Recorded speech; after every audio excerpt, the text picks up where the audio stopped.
Good morning, everybody. Hopefully everybody had a happy Easter. I know it was the strangest Easter that I think any of us have experienced probably in our lifetime. So hopefully everybody's doing well and had a not only happy and productive Easter, but is safe and healthy, staying healthy. Our hearts and prayers definitely go out to all the people affected by not only COVID-19, but the tornadoes that kind of went through the southeast of the United States yesterday and last night. So I know some of the people I know were negatively affected by those. So hopefully everybody's again safe and hanging in there. What we want to do this morning is pick up where we left off with interviewing Dr. Wallach, my father. We're going to talk a lot about selenium today. Not only has that been a huge part of my father's research history and background, but I've grown up around all of that, and it's been a big part of Youngevity's history, including not only my father's research, but Dr. Schrauzer's research, Dr. Milan's research, Dr. Devois' research, Dr. Flores' research, but also the health claim petitions that Dr. Wallach and Youngevity have filed with the FDA at various times. A lot of that has centered around selenium. And so you'll see that selenium is a big part of not only Youngevity's history, my father's history, but our product line. And that really centers around our true belief in the benefits of not only trace minerals and the 90 essential nutrients, but certainly selenium is a big part of that. So with that, we talked about the cystic fibrosis discovery and Yerkes and all of that, I think last time. I know I've got a blog post coming out probably around the 1st of May that delves deeply into that as well. One of the things that we're going to talk about today is, like I said, selenium, but the health report that we filed, among others, with our initial health claim petition to the FDA was compiled by Dr. Philip Wanger of the Department of Environmental and Molecular Toxicology of Oregon State University. My father's naturopathic degree and teaching career intersected with the National College of Naturopathic Medicine in Portland, Oregon, which is what took us, my father and our family, myself included, to Portland, Oregon, which is where Michelle and Johnny Taylor grew up, and I met and married Michelle and all of that. So I have a lot of history with Oregon. But my college career was at Portland State University, which intersected with Oregon Health Sciences University. So a lot of history there. So we're going to make that report available to you. Michelle will post a link to that. It's been posted on the wallachfiles.com, and I think that's where the link will take you, and you can read through that and reference that. The references you'll notice in the back of this selenium report, which was submitted to the FDA, like I said, as part of our health claim petition process, which helped convince the FDA to authorize the initial health claims around selenium.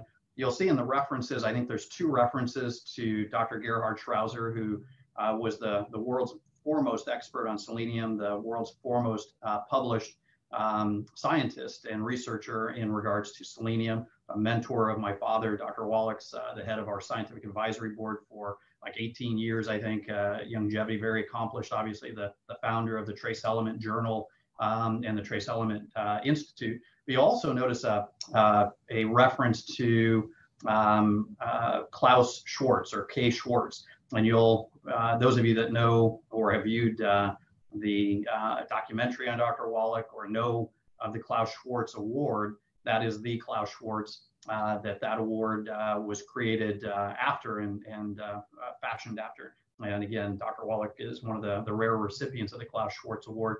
And you won't see Dr. Wallach as a reference in this particular report. And the reason being is that this report and the health claim petition centered around selenium and its risk reduction aspects for cancer. And so my father's published research has to do with selenium and other areas. However, you'll see a lot of great reference material in this report. So again, Michelle will make that available, the link to it. And you can, it's, I don't know, a 20-page report or something. We submitted thousands of pages of research to the FDA with the health claim petitions around selenium. So anyway, with that, let's dive into it, Dr. Wallach, and let's kind of pick up where we left off. And some of the unique characteristics of selenium, the history of selenium. For in the late 1800s, early 1900s, selenium was thought to be just a nuisance element and unnecessary and even toxic. Water can be toxic, oxygen can be toxic. At certain levels, selenium is no different in that it has benefit if you're in that sweet spot of nutrient intake. And so let's talk about that a little bit, of how that whole history came to be and how that affected your research. We talked about how you knew that it was beneficial to agriculture and injectable for cattle and things like that on the last one of these. I think it was last Monday, so about a week ago. So you can kind of pick up from there and talk about some of the unique aspects of selenium and how just your research came to be around all of that, I guess. I know there was a long-winded question, so dive in wherever you want. Okay. Well, thank you very much for all the good things that you and Michelle do and continue to do. Appreciate that. And Milan and I both appreciate that. And of course, when you raise cattle, selenium is a big part of your life, because any farmer can go to a feed store and buy injectable selenium and selenium and alfalfa pellets and things, because it was a devastating disease. Selenium doesn't occur uniformly all over the earth. It occurs in veins like gold and silver and stuff like that. And there's areas where there's a lot of it, and there's areas where there's very little, and areas where there's none. And so when calves are born with a selenium deficiency, they will have what's called white muscle disease, which is in human beings called muscular dystrophy. Okay, same thing. Also, they would die from hypertrophic cardiomyopathy of heart disease, white muscle disease, or muscular dystrophy of the heart muscle. And so again, any farmer could go to a feed store and buy the injectable. They had a calf that was born weak and couldn't get up. You just inject them with that selenium, and a half hour later, they're popped up. They're perfectly normal, and so forth. And so I grew up knowing about selenium. And to make a long story short and kind of dive in the middle where we left off, when I finished with the $25 million grant that Marlin Perkins and I had gotten from the National Institutes of Health to do that big study with the Center for the Biology of Natural Systems, Washington University, St. Louis. And basically my job was to do autopsies. It was a postdoctoral fellowship in pathology. I was supposed to do autopsies of animals that died in the St. Louis Zoo and other big zoos around the United States, looking for pollution as a contributor to or the cause of death in animals in the zoos. And then also do autopsies on people who died within a 10-mile radius of these big zoos, and kind of make a connection so that we could use the zoo animals as a canary in the mine situation. In other words, old coal miners used to take canaries in the mine. If poison gases would leak into the mine, the canaries would die, and they knew to get out. And so we felt that if we could find and identify species of animals in zoos that were sensitive to the same pollutants that humans were, if they died, we knew to evacuate the city, kind of thing. That was the whole idea of the study. Make a long story short, after 10 years, came back from Africa on the White Rhino Conservation Project at the invitation of Marlin Perkins, and there was a pathologist on the project.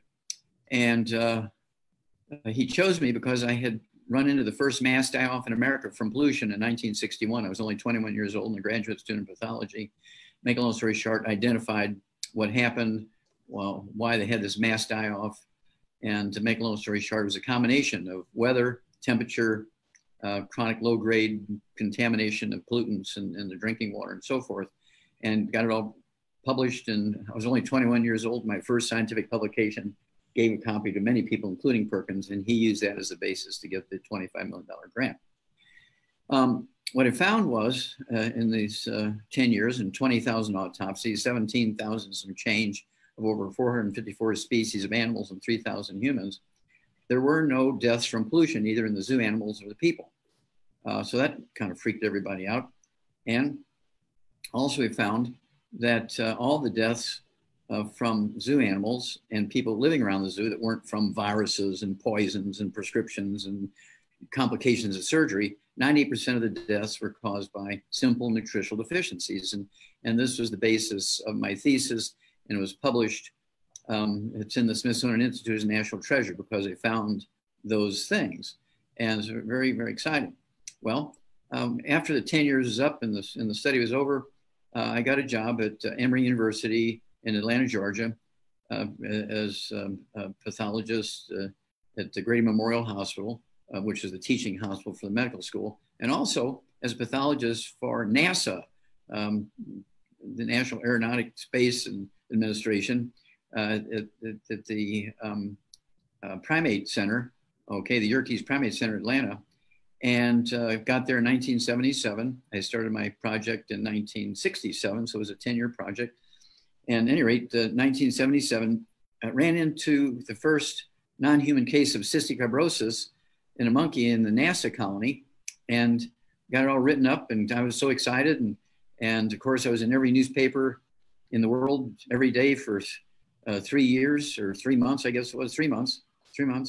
And then they fired me because I said that it wasn't a genetic disease like everybody thought. And I said, well, why don't I say purposely because I knew it'd be controversial. So I want you to redo all the blood tests, redo all the microscopic slides of the tissues and so forth, and do all the chemistries and come up with your own conclusion. Nope, you got to be really out of your mind. So they fired me. And of course, I was in the newspaper every day for 3 months again, but this time as a nut, so saying that a genetic disease was not a genetic disease. And I got an invitation to speak in Arizona, went and spoke there to one of these health fairs, and I never heard of such a thing before because I was always in university academics. And I ran into Jim Sensenig, and he said, hey, I want you to come be a speaker at the Naturopathic Physicians Conference in Portland, Oregon. I said, what's a naturopathic physician? I've never heard of one. And he told me, of course, and I went and spoke, and they said, well, look, would you be interested in teaching nutrition and biochemistry and pathology at the school? I go, well, yeah, because I didn't have a job. I had 4 kids. My wife had just died, and so forth. So it was a big mess. And so I said, can I take courses and become a naturopathic physician? Well, they gave me credit for a lot of my courses for my various degrees and things at accredited universities, University of Missouri, Iowa State University, and so forth. So it just took me a year to get my naturopathic degree at that time. And it was very, very exciting, and began to use everything I'd learned on my human patients. And so to make a long story short, again, came up with programs which included selenium for cystic fibrosis, and people would come to me with their children with cystic fibrosis. And selenium deficiency causes the pancreatic and liver disease in kids with cystic fibrosis. The lung disease is caused by deficiency of another nutrient. And so you have to have both deficiencies to get the exact disease called cystic fibrosis. And you give those nutrients, which are 2 of the 90. So I always gave 90 and extra of those 2. And it became quite a thing. And then I was sending stuff again to famous people, and I sent some things to Jerry Lewis. He says, well, what about muscular dystrophy? Well, again, I ran into muscular dystrophy patients and was able to reverse muscular dystrophy in patients. Wait a minute, it's supposed to be a genetic disease in kids. No, there's another nutritional deficiency. Both cystic fibrosis and muscular dystrophy, white muscle disease in calves, had to do with selenium deficiency. So I put together this program for muscular dystrophy, gave it to Jerry Lewis. We were able to reverse muscular dystrophy in dozens of kids. And some of them, one of them was 31 years old, had it from the time he was born. And in just months, we were able to relieve and reverse, completely eliminate his muscular dystrophy, gave it to Jerry Lewis. He got so excited. He took these case reports to the Muscular Dystrophy Foundation.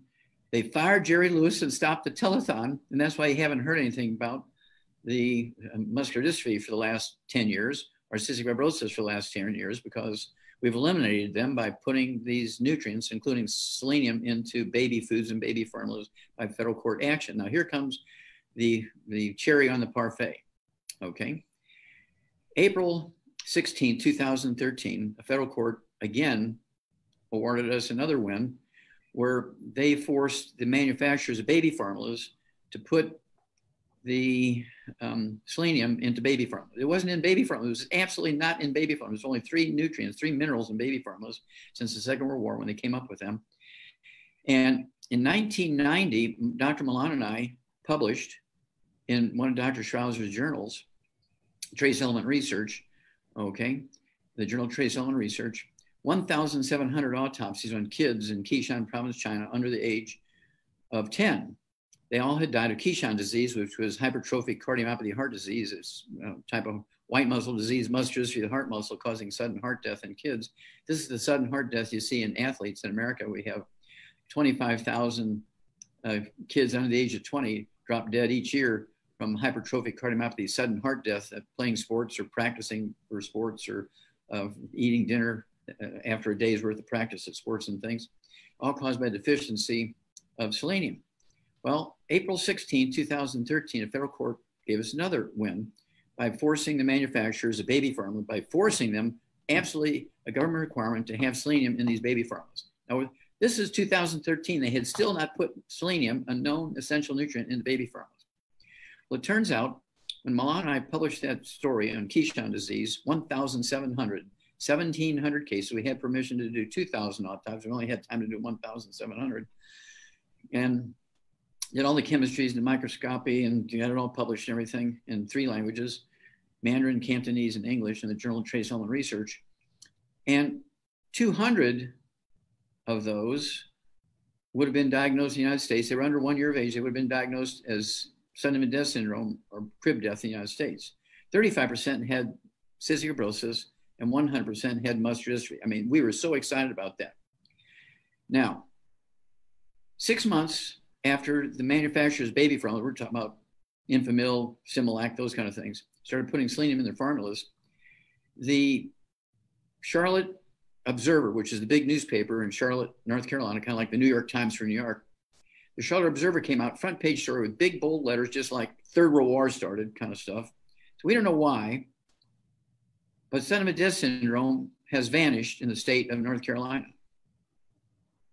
3 months later, St. Louis newspapers came out and said, we don't know why, but sudden death syndrome has vanished in the state of Missouri.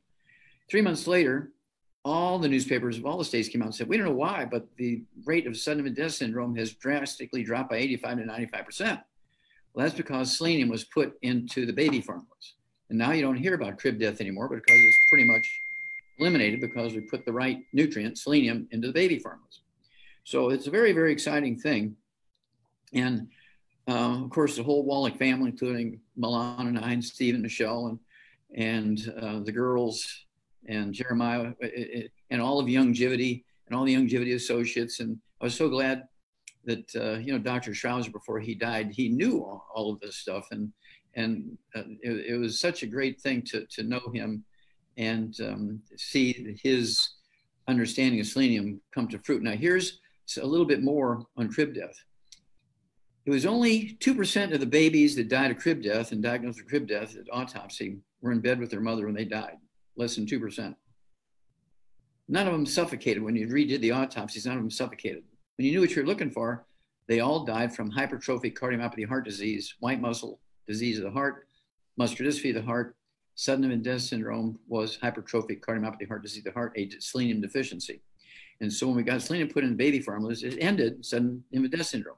Now, this is not too unusual for the medical profession because you go back for 2,000 years, doctors knew for a fact that plagues and pandemics were caused by evil spirits. They knew that for a fact, and that's why they came up with bleeding by leeches and cutting your veins open and sucking blood out of you to try and lower the rate of evil spirits in your blood. So it's not anything changed. According to Johns Hopkins, very famous medical school, 2016, the number 3 cause of death by simple mistakes in hospitals is medical doctors. Each year they kill, that's the words they use, they kill 251,000 patients in their workplace from simple mistakes. The Center for Disease Control came out and said in 2004, federal government, federal agency, very well respected, that our children will be the first generation Americans that do not live as long as their parents. Our children will be the first generation Americans that do not live as long as their parents. That's the Center for Disease Control said that in 2004. What a horrible indictment against the beliefs of the medical system. Now, here comes, again, the cherry on the buffet. last Friday, there was a reporter asking the head of the health system in the state of California, look, I'm 75 years old. I got all these complications, you know, these pre-existing conditions here, high blood pressure and diabetes and all this kind of stuff, which is associated with increased risk of death from coronavirus. What do I do? And the doctor said, just stay at home. All of these are nutritional deficiencies. Instead of saying, hey, increase your nutrients for these diseases that are known to be nutritional deficiencies, are also known to be increased risk of many things, okay? Why would you not supplement with these nutrients, reduce your risk if you already have these diseases? For instance, diabetes is a deficiency of either one or two minerals. You can take either one or both. I like to use both. And you take both of those minerals as part of the 90.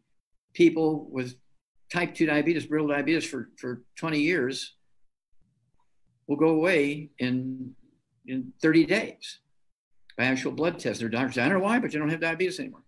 Okay, well, the same thing is true when it comes to selenium.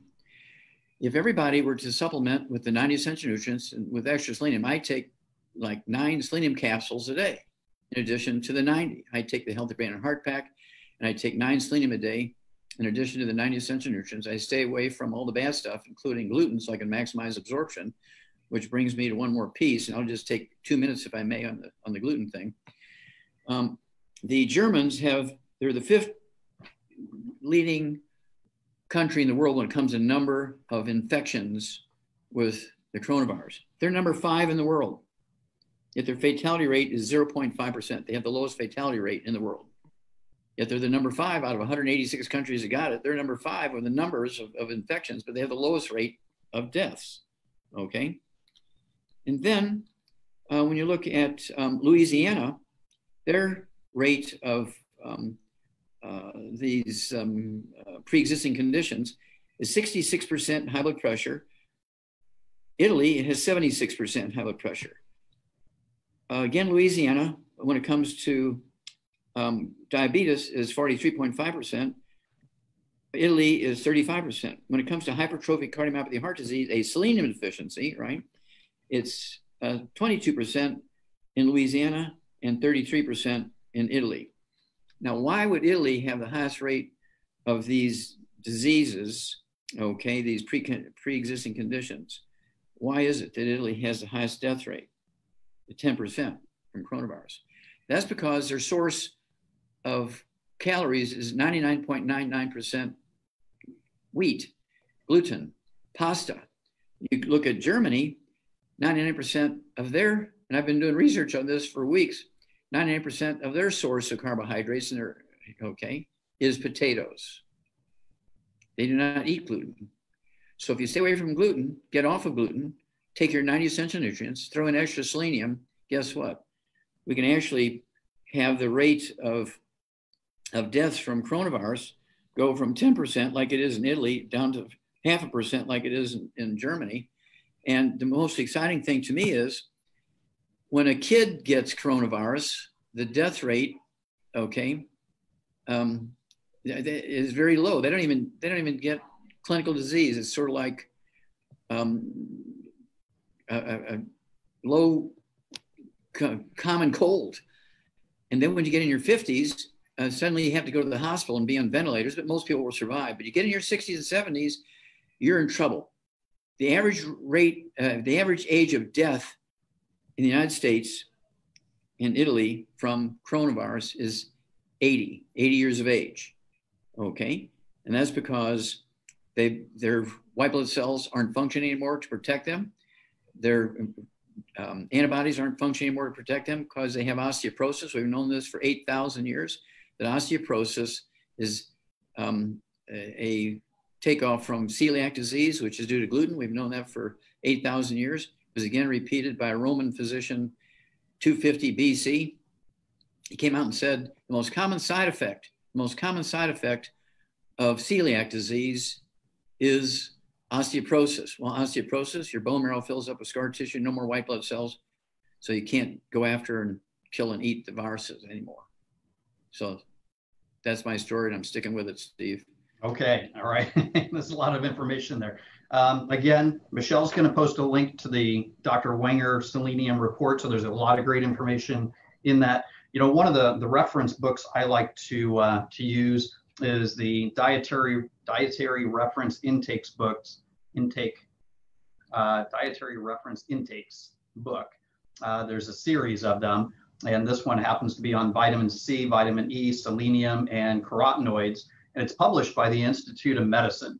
Okay. And so this one's copywritten 2000. I'm sure there's newer versions, but it goes into a lot of scientific literature on each of these various nutrients.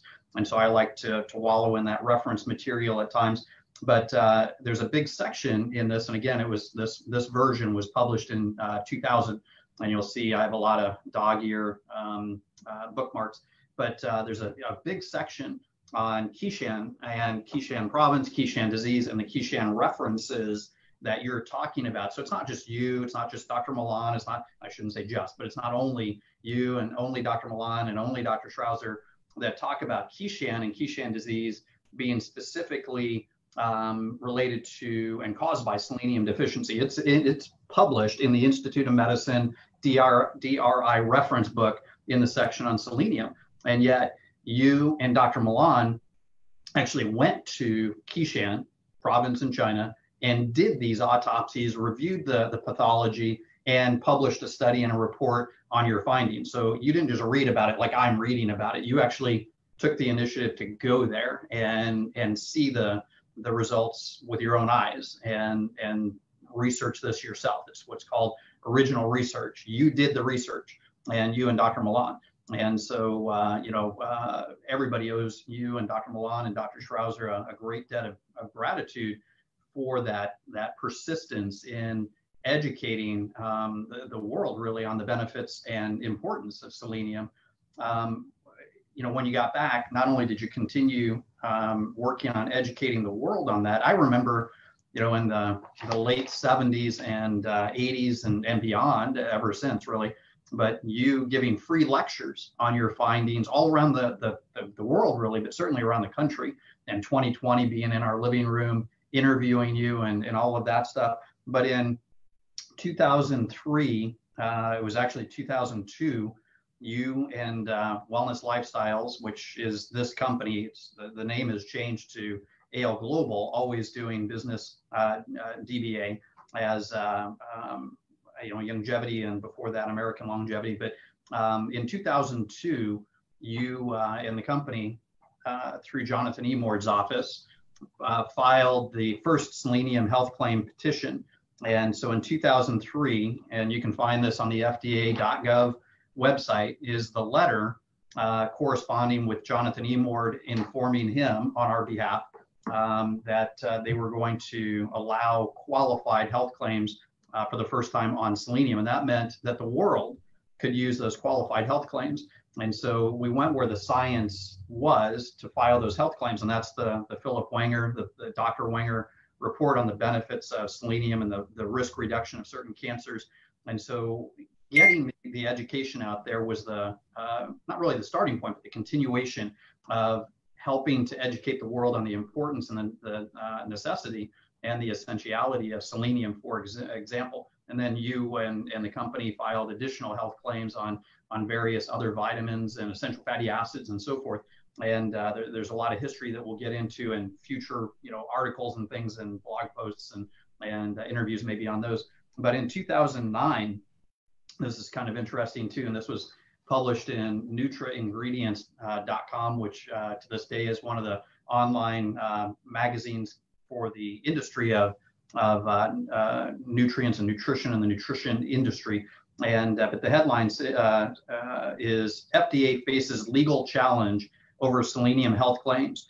And so they in 2008, 2009 decided that they would re-review the health claims that you and the company had filed with the FDA that they had authorized. And what their goal, I think, was to actually reverse those health claims and eliminate them.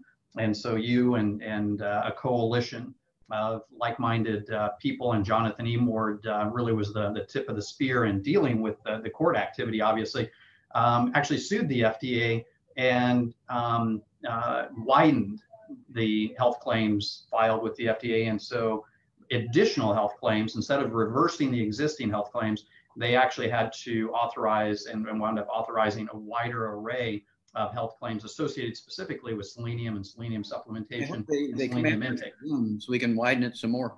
Yeah, well, and then obviously you and others, like-minded people and companies, filed the additional comments and science as to the necessity of including it in baby formula, for instance, and now it is a required nutrient within baby formula, any baby formula sold in the United States. And so, again, it's just, you continue to, do these things because obviously of your research and belief and knowledge of the importance of selenium. One of the things I want to talk about also, people are asking me always about epigenetics and what that means. And this whole conversation really is epigenetics. And you're credited with being the godfather and grandfather, I guess, of epigenetics before it even had a term. I think your theory, which became more than a theory, obviously, but your discovery on the first case of naturally occurring cystic fibrosis in a non-human at Yerkes, which was a division of the Centers for Disease Control in the United States. Your back then theory, and you postulated, and it's all in the articles going back to 1978, so it's very documented, that you pinpointed back then that selenium was central to the deficiency, along with vitamin E and riboflavin, I believe, going by memory myself. But you knew then. And so, as you said in this interview, they actually fired you, not because you discovered that. In fact, they first said, it's so interesting because first they rejected your theory, they rejected your finding, then they confirmed your finding, then they embraced your finding, worldwide press release on Yerkes making this discovery. And then when you insisted on getting the information out that it was nutritional as opposed to genetic, they fired you. And so, but since then, obviously the research is continuing. And, I remember specifically you telling me, I think I was like 12 or 13 years old. I specifically remember you telling me that it would take 100 years for science to confirm your back then theory and discovery. And I'd say it didn't take 100 years, and I'd say they're most of the way there. But so, there's still a debate, and I always kind of describe it as a chicken and an egg debate, right? So there's still a debate as to how much is genetic and how much isn't. But that's where epigenetics is, that GUI interface, if you use a technical technology term, where it all comes together. Because you could argue that it's a genetic outcome, but you can argue that it's a nutritional deficiency and a nutritional inducement, an environmental aspect. But that's where epigenetics comes together. That's my definition of epigenetics. You're the grandfather of epigenetics. So why don't you tell us your understanding in a nutshell of epigenetics and how that all comes together? Well, the reason why I'm considered one of the fathers or godfathers of epigenetics is when I first came back from Africa to work on this big 10-year project, the Center for the Biology of Natural Systems, and did my 20,000 autopsies. Perkins he picked me up at the airport, and I didn't even have my jacket off. It was April of 1967, coming back from Africa. And he gave me 2 pieces of paper, and he said, okay, Wallach, here's what the NIH wants you to study, all this pollution stuff, because you wrote the first paper on a mass die-off in America for pollution. So you're directed by them to use the money to study pollution, what animals in the zoos have the same sensitivity to pollutions that damage or kill humans. And then here's my piece of paper. I want you to do a few things for me, and I want to know why all the bears in all the zoos are dying of liver cancer. I mean, we're talking about every species of bears and every zoo in the world was dying of liver cancer. And he said, all the geneticists are saying it's genetic. I said, uh-oh, I'm in trouble again before I even get my coat off here. Okay, they believe it's genetic. It turns out, to make a long story short, liver cancer is caused by a toxin called aflatoxin, which is a byproduct of growth of a bread mold called aspergillus. It's that kind of blue-green mold on old bread. And so I already knew that. So before I had my coat off, I said, okay, that's not true. It's not a genetic disease. I mean, we're talking polar bears, black bears, grizzly bears, Kodiak bears, sun bears. Oh yeah, all the different species of bears are dying of liver cancer. Well, that tells you right away that's not a genetic thing. Okay, there's something else wrong here.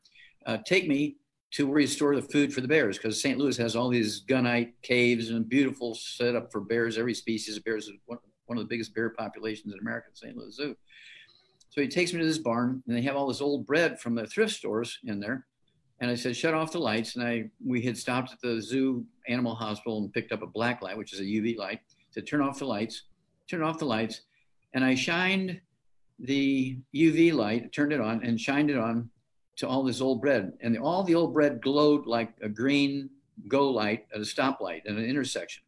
He said, what's that? Why did that glow like that? I said, well, that is aflatoxin. That's the toxin that causes liver cancer. It's a byproduct of bread mold. And how much of it? Well, it's a big bear. It's 1,000 pounds. We couldn't afford to give him meat and eggs and stuff like that. So we'd give him 5 loaves of bread for all the calories and a couple of eggs or maybe a fish once in a while. And that way we could afford to have them. He said, oh, okay, well, that's your problem. You got to turn them on to dog food instead of old bread. And so we put them on dog food, and all the bears in the world stopped having liver cancer. That's epigenetics, okay, instead of genetics, as the doctors thought it was genetic in all these bears. Also, I was able to get 2 little ducks. These were little mallard ducks, worth $3 a piece. And it was spring when I got there. It was April of 1967, and they're building nests out in the middle of the zoo. And I said, which one of all these ducks are the oldest ones? Well, that pair over there, they've been coming here every year for 10 years, okay? Any of their babies born with any defects? No. Okay, what I want you to do is steal all their eggs out of their nests, except one egg, put black marks on it with a marker, and then put them in the freezer. And they'll lay some more eggs, take them out, leave that one with black marks in the nest and put them in the freezer. When you get 100 eggs, call me. You got 100 fertile eggs from that pair of ducks in 6 weeks, divide them into 4 groups of 25 each, and gave each group a different diet. Okay? And to make a long story short, group number 4 that had the perfect diet was 5 times bigger than group number 1, which just had like lettuce as their diet. 5 times bigger, but yet they had the same genetics, okay? And everything in between in the other 2 groups. And that got published in scientific journals. It was part of the audio cassette tape, Dead Doctors Don't Lie, and the book, Dead Doctors Don't Lie. And the book, of course, epigenetics is in there. It's in the book, Rare Earth Bin Cures, all the pictures of these 4 different groups in the story. And it turns out that when people say, we've got 5 generations of diabetes in our family. Well, do they all live in the same area? Oh yeah, we all live in the same county. I mean, that's been our home forever. But we have 5 generations with type 2 diabetes. Well, it's a mineral deficiency. And so what do you guys eat? Well, we're of Italian background. We have pizza for lunch. We have spaghetti for dinner. We have pancakes for breakfast. Our snacks are cookies and muffins, and we put croutons on our salad. Well, everything you eat is gluten here, and you can't absorb the nutrients, even if you were supplementing, and that's why everybody's got diabetes. You have 5 generations of diabetes because you're eating gluten and you cannot absorb the nutrients, even if you're supplementing, and that's why you have 5 generations of diabetes. It's not a genetic thing, it's an epigenetic thing, okay? And if you look up the prefix epi, it sort of means sort of around the main word, okay? And so epigenetics means this is information from around genetics, has nothing to do with genetics, but it was interpreted as genetics because they had 5 generations of the same family in the same county with the same disease. And they said, well, that's a genetic thing because you got 5 generations. No, it's simple epigenetics. And you started supplementing everybody. And I don't care if they've had diabetes for 50 years, it goes away because it's a simple mineral deficiency. But the key factor is you got to get them off of gluten so their intestines will heal enough so they can absorb the minerals. Well, you have, and people like Dr. Milan and Dr. Schrauzer, but you specifically have not only been trained going back to, you talked about being a graduate student and yes, comparative pathology and all of that. So, I mean, you were trained to compare human populations and disease and epidemiology, basically, within populations of people and compare that to animals. And that's ultimately what led to that discovery in cystic fibrosis in an animal. Is it was thought only to be a human only disease when it actually wasn't. It's just nobody was aware that it was even possible. Something in there, Steve. That's a good point. You have to appreciate that when a doctor or a PhD does a study on a new disease, like the coronavirus maybe, or on diabetes, or on a new pharmaceutical to treat a disease, they'll use 100 white rats. My studies were on 454 species of animals and humans. And so that's why my studies were so unique, that nobody has ever even come close to ever doing that again. We're talking 454 species of zoo animals from that study that I had done autopsies on. And we're talking 20,000 autopsies, 17,000 some change on those 454 species of animals and 3,000 humans. Book Epigenetics itself represents autopsies on 8,000 humans, okay? And so this is a collection of information that has never been accumulated by any other pathologist.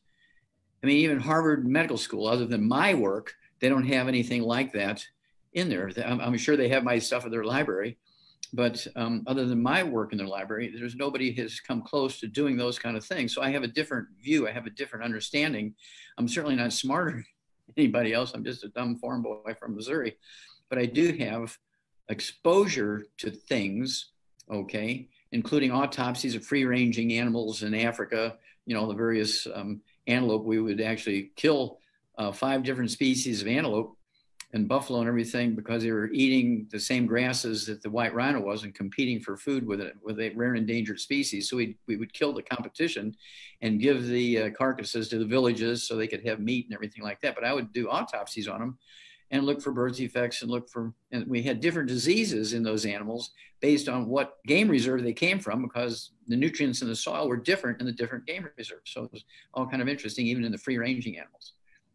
Well, I always tell people too that, from your perspective, and veterinarians in general are taught such a different set of criteria for diagnostics, because your patients as a veterinarian, now obviously you're a physician for humans as well now, but the diagnostics is, when you're being trained to be a veterinarian, are so different, because not only are you dealing with 454 different species, if you're a veterinarian like yourself that didn't specialize in horses, let's say, or something like that. And so you're dealing with different, creatures, but also none of them can tell you really what's wrong with them unless it's an obvious wound, right? So from a diagnostic standpoint, you have to be extremely observational and take it to the extreme of looking at diets and environments and things like that. Whereas with medical doctors, they tend to talk to their patient and really kind of interact with a very specific set of symptoms that they don't really dig too much deeper. And then there's always the issue of limited time and on to the next patient and all of that stuff. And so, as you've always said, if you're looking for advice on longevity, a medical doctor is not the best place to find information on longevity. Although there have been various medical doctors that have shared your philosophies and views, including Dr. Milan and Dr. Dubois, but also Robert McGarrison, who was the King of England's personal physician, who witnessed this sort of long-lived cultures by immersing himself in the population of the Huns, I believe, and really observing personally how they lived and how they then lived long. Well, I want to throw one more piece in here, and it's current right now. The Roman Empire was devastated and destroyed by malaria. That's what actually wiped out the Roman Empire. It wasn't any other armies. It was an army of blood parasites. They knew about the fevers back then, but they didn't know it was a parasite. And it wasn't until the 1870s that a English medical student in India they had a microscope and he was looking at blood cells of people who had this fever, and he saw this little black dot in the red blood cells, and he dug it out and saw that it was a parasite, and they traced it back to mosquitoes because he started doing autopsies on mosquitoes and finding the parasite in the mosquito's stomach and their salivary glands and everything. And this fever had been around for thousands of years, okay? But it wasn't until 400 years ago when they came up with cinchona, a bark, okay, which is a tree from South America, that they could take that cinchona bark and give it to somebody who had this fever. They didn't even know that it had a parasite, but they took it for a fever and it would go away. Okay. Well, when this guy discovered it was a parasite, they started marketing this cinchona bark extract, which is called quinine, and they could actually kill it in 3 days. They could kill that parasite and their fever would go away. But only rich people could afford the quinine. So the masses of people living out in the boonies, they would still die by the thousands, maybe by the millions of malaria every year. It wasn't until the 1920s, 400 years later, that a chemist came out with DDT and started spraying the swamps and killing the mosquitoes, which was transferring the malaria from one person to the next, that they wiped out malaria. Well, the same thing is true here with this coronavirus. I hope and pray that they find a drug and a pharmaceutical that will kill the virus. I hope and pray that they find a vaccination that will protect people. But it's not going to be 2 years. It's going to be 2 years before they get a vaccination that's going to be working and all that kind of stuff and begin to protect people. So in the meantime, if we give people all their 90 essential nutrients, okay, get rid of the gluten out of their diet to maximize absorption so that they can give their bone marrow what it needs to make white blood cells, because your bone marrow is your best friend when it comes to your immune system. Your bone marrow makes white blood cells, okay? And your white blood cells then attack and eat and kill the virus. You have stem cells in your bone marrow that also make antibodies which attack and kill the virus. But the reason why the average age of people at death in the top, well, I guess it's all the countries with the coronavirus, is 80, and it's just kind of like minor cold symptoms in kids, is because by the time you're 80 years old and you've been eating gluten all your life, you don't have any bone marrow left to make antibodies or white blood cells. And so that's why you die from coronavirus when you're 80, because you don't have any protection anymore. When you're a kid, you have all this protection. Your bone marrow is healthy. It's making white blood cells and antibodies. So I urge people to kind of look at this differently than everybody else. Get off of gluten. Do like the Germans do. Eat nothing but rice and potatoes. And that's why they have only 0.5% death rate, where the Italians, the Germans have the lowest death rate because they're eating potatoes and rice, whereas the Italians have the highest rate of death, 10%, because their whole diet is pasta, gluten, damages the intestine, cannot absorb the nutrients, even if you're supplementing. So that's why they have the highest death rate. All right. Well, thank you for all of that great information. I'm consuming my comfort food, Be the Change coffee. It's absolutely guaranteed to be gluten-free and certified organic, so none of the bad stuff. So anyway, we'll pick one of these up again in the future. And thank you for your time today. Thank you so much, Steve. Everybody stay well.